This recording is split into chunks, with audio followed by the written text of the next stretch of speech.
Revolution 935, Miami's #1 dance music station. Jordan Sanchez here, and I'm really excited because I am joined by someone who has this uplifting energy, really happy dude as far as his music and his character, his persona, but we're going to get to know him a little bit more, and I think I vibe with that kind of uplifting energy. It's none other than producer DJ Sam Felt. What up, man? Hey, what's up? Happy to be here. It's good to have you. I'm a big fan of Dutch DJs and Dutch producers. I have plenty of Dutch friends myself, so it's really nice to have a Dutchie on the interview today. And I don't think I've ever sat down with someone like you. You're deceptively very complex, and I don't mean that in a bad way. I mean in a very, very good way. You tend to think outside the box a lot. So I'm very curious to pick your brain today. Tell me about why you find it so important to go above and beyond just being a musician, just being a producer. You have projects like Heartfeldt.me, which is very tech reliant. You also speak about the environment, which I want to get to a little bit later. But your extracurriculars. Talk about why that's so important to you. Well, I think, being an artist, being a DJ, is just one side of being Sam. I've always been an entrepreneur since I was 13 years old is when I actually dragged my dad to the Chamber of Commerce to register my first business. Did a lot of web design, web development, just an all-round nerd. So making music was just one of the ways I nerded out as a kid. And I mean, I still love starting businesses, being creative in the sense of marketing, design, video. So I love to incorporate that in my day-to-day life as well. Yeah, I mean, you could definitely tell, and I remember getting the first impressions of you, aside from your music, but through your live events. And again, we'll revisit that. But I want to get into your involvement in environmental causes here at Revolution in Miami. We're really, really big on that. Our owners, all our on-air staff, we make it a point to be a local environmentally conscious organization. We team up with a local organization called Clean This Beach Up, and we literally physically clean up beaches, and we spread awareness about local environmental causes like the manatees, the mangroves, stuff like that here in Miami. I know you're very passionate about that too, and it's a big part of your life. So tell me why you've decided to take on something so daunting that you think, hey, maybe this might be a little too daunting for a musician, but you're doing it anyway. I mean, for me, it was more of a personal decision and also kind of a moment of reflection. I don't remember exactly the dates, but it was around New Year's a few years ago. And I realized I was living a pretty polluting lifestyle as a DJ, flying everywhere, basically throwing shows, literally spraying CO2 into the air. That wasn't very sustainable. And, it kind of struck me that that wasn't the way that I was brought up by my parents. Like they were both vegetarian hippies. We always, grew our own vegetables in the garden and never ate meat. And I kind of, yeah, I think I strayed away from it a little bit as the years passed. And I think it was a moment in time where I was making my New Year's resolutions for the next year. And I looked at my own life and I said, hey, this needs to change. I love being on the road. I love making people happy around the world. But how can I do so in a more sustainable way? So decided to take a look at my own life, see what we can do, what I could do, and also we as a team to make that a little better. And then decided to launch the Heartfeldt Foundation as kind of a platform where I can hopefully inspire other people to follow in my footsteps a little bit. And what are some of the missions and causes of the Heartfelt Foundation? So we work based on four pillars: give, do, inspire, and empower. So give is all about raising money. So, for example, 1% of the royalties for my label Heartfelt Records, go directly towards charitable causes that benefit sustainability. But we also raised a bunch of money. For example, during the last Amsterdam Dance event, we threw a carbon neutral event, asked for donations instead of selling tickets, and we're able to raise around, I think, $20,000 to $25,000 with that single event. So that's kind of the give part of it.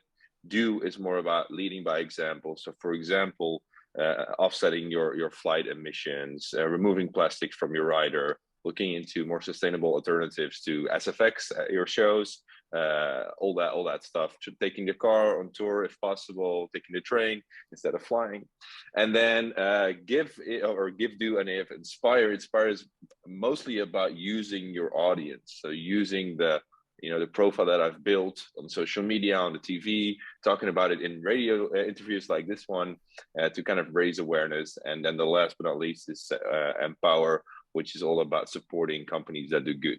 That's kind of like the model which we built, and we have a lot of initiatives around that. For example, cleaning the beach during Ultra in Miami this year. So Oh, that's awesome. So, okay, I definitely want to get to Miami because one of my favorite memories of Miami Music Week was going to the Heartfeldt pool party. But I was curious about what other things, because I'm a DJ as well. What other things should I be doing personally? Because I want to better myself, right? What should I be doing to be more environmentally conscious? I think it really differs from person to person. I think what you should do is kind of create a analysis of how you pollute. And for me, that's mostly flights because I fly a shit ton. So that's the number one thing I needed to look into. Okay, how can I choose wiser flights? Also take less flights, and then for the flights I do need to take, find a great partner to offset those emissions. So that's what I did. But for you, it can be different. Like if you're mostly in and around Miami, it can be helping local causes. It can be eating less meat. It can be, if you drive a lot. I know you guys in America, you take the car everywhere. So maybe that's your number one thing to focus on. So I think it can change from person to person.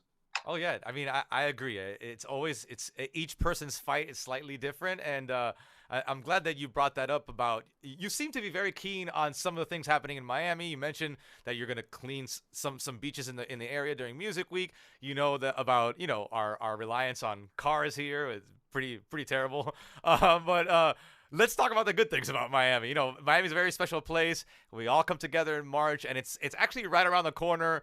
And like I said, one of my favorite memories was the Heartfelt pool party. Getting to know you and your sound, and actually going to these events was really cool for me. I mentioned before we went on the interview, I went to the one in Amsterdam, which was crazy despite it being super super cold.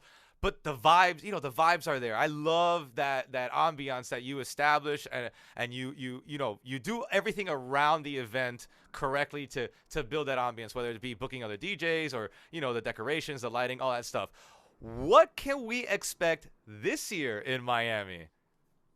So I haven't announced any heartfelt pool party yet, but we're working on one. So details to come. But I think we're definitely going to do one, most likely together with another big DJ that I can't share the name of right now, but you'll see that popping up in the next couple of weeks. And of course, I'm playing Ultra, so the main stage. So happy to be back there. Happy to be back at Bayfront as well. Really excited to see Ultra back in its full glory. So I'm just excited to be back in Miami in 2 months, a little less, something like Yeah, that. I mean, we're all excited that it's back in its home, right there in the heart of downtown Miami. I got my tickets the day they were available. By the way, I'm like a fiend. I had to jump on that really really fast.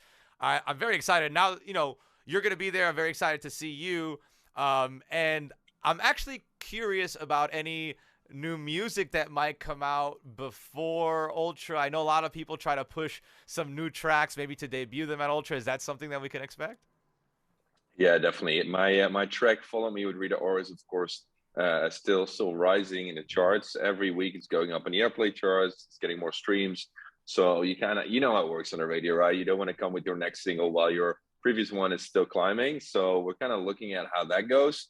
I've got a couple of really sick remixes for "Follow Me" coming up, including one of my own. So it's the club mix by Sam Feld. We got sick individuals, Moti, all dropping remixes in the next couple of weeks. So I'll definitely play those at Ultra and my pool party. And who knows, by then I'll tease or maybe drop the next single already as well. But that's a little bit TBA. Ah, good. All right, cool. So I like that there's a little tidbits of secrets that you're teasing, because now I'm getting excited. Now I'm looking forward to Ultra a little bit more. But you did mention your song "Follow Me" with Rita Ora, and I want to talk about that track because we played here on Revolution 935, and when I first heard about it, my first thought was, man, what a massive collab. Sam Felt and Rita Ora, and then I thought, wait a minute. almost all of your collabs are pretty huge. You've even done a track with a freaking Avenger, for crying out loud, Jeremy Renner, Yeah, Jeremy Renner. Yeah. Hawkeye. So how do you approach these collabs? How did you deal with this one in specific, but also other collabs with big names? Like, do you feel the pressure? Is there any pressure to deliver? What's that like? Well, for me, it starts with the right vocal sound, and that can be someone like Rita Ora, who is of course a super pop star, but it could also be smaller acts. It can be, very weird collabs like me collabing with Shaggy, which I've done, like Akon, or even a singer songwriter like Joshua Radin. And so I always try to go for the interesting ones. And in this case, for Follow Me, the song I wrote together with Ella Henderson a while back, and we were just looking for the right female feature on it. And then Miles, who I'm sure you know from the Miami nightlife scene, managed to get it in front of Rita, and she loved it. She recorded it in the studio in LA. We got together to film a music video in California, which was awesome. And yeah, I'm just pretty excited for that one to be out. But I mean, in general, it can go lots of different ways. I did a track with Sam Fisher last year. I did a track with Kesha, and they kind of all landed in my lap in different ways. Cool. Yeah, I love the stories of how different projects come out of, almost thin air sometimes, and it seems to me like you've taken advantage of all the weird ones, as you say, the ones that you don't necessarily expect. And I think this one is an amazing track. It's perfect for this time of the year. It's perfect for Miami radio, and it's almost like, after hearing all these little teases that you have, it's almost making me excited for more Sam Feldt music. So I'm very, very excited for that. I wanted to thank you so much for sitting down with me and taking the time for this nice, quick little sit down and giving us an update on what you're doing. Is there anything else that we should be expecting coming from Sam Feldt? A whole bunch. I've got about 30 songs that are just sitting on the shelf Oh, that I'm almost finished. So who knows, maybe an album somewhere this year or next year. But we'll see. Like I'm focusing on just getting the next single ready, getting it out, and also, of course, announcing all the fun stuff we're going to be doing around Miami Music Week. So Miami, if you're listening, I hope to see you there next month. yeah. I mean, you have plenty of listeners. We're definitely going to be out there in full force, at least the Miami dance music fans. It's the best time of the year for us. So hopefully I agree. we get to, yeah, right. We get to link up soon, and be easy, my man. Thank you so much for the time. Thank you so much. Have a Have a good good rest of your day. You too, man. Have a good one.